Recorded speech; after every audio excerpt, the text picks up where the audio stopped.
name's Taylor Collins, and I'm going to be talking about Chapter 12, and that's ableism. Disability does not mean inability. Does anyone know what ableism means? No.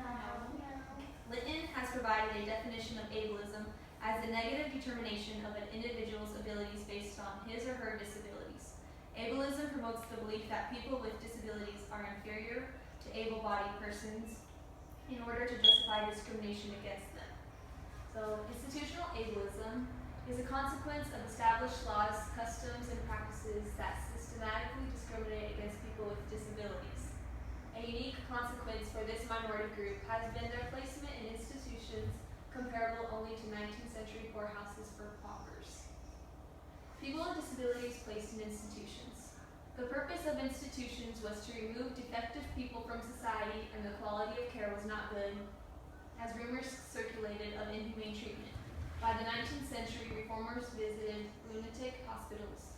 They were appalled by the horrible conditions, some inmates wandering around naked and shivering, others chained to beds, some sitting in their own excrement, and many bitten by rats. Reformers advocated for moral treatment, which was achieved, but unfortunately it wasn't universally applied. Evidence that negative attitudes prevailed in institutions in society. A 1913 Wisconsin law institutionalized disabled people who were a menace to society.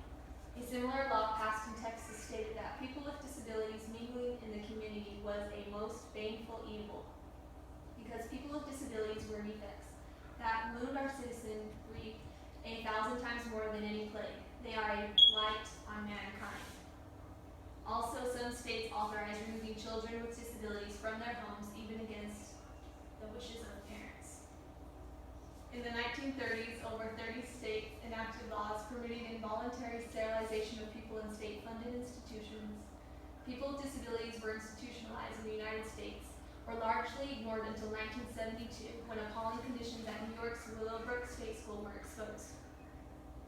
Alternative to placing people with disabilities in institutions. Instead of being placed in institutions, people with disabilities prefer to live in family homes or group homes in their communities, but there has been resistance to this measure. A 1996 federal court ruling found that some city zoning ordinances had limited or prevented the establishment of group homes in neighborhoods by including density laws, restricting the number of unrelated persons in a house or the number of group homes in a certain area. Cost of care for people with disabilities. According to the National Council on Disability, institutions cost $6 billion each year.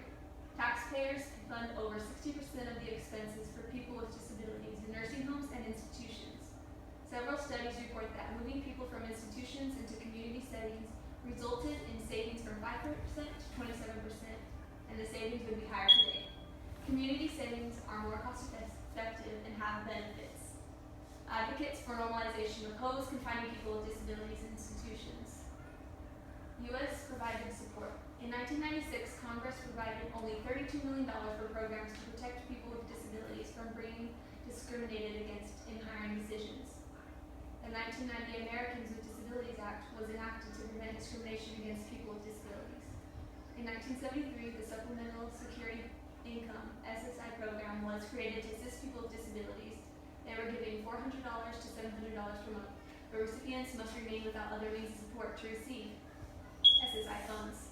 Although there were some controversies over this program, in 2014, Congress finally addressed this problem by passing the ABLE Act, which allows assets a person can amass to $100,000 in a special account. Examples of discrimination against people with disabilities living in communities. The poverty rate for people with a disability is almost 2.5 times higher than that of a non-disabled person. For major areas where discrimination contributes to people with a disability living below the poverty line include 1. Jobs, 2. Mobility and accessibility, 3. Healthcare, and 4. Education.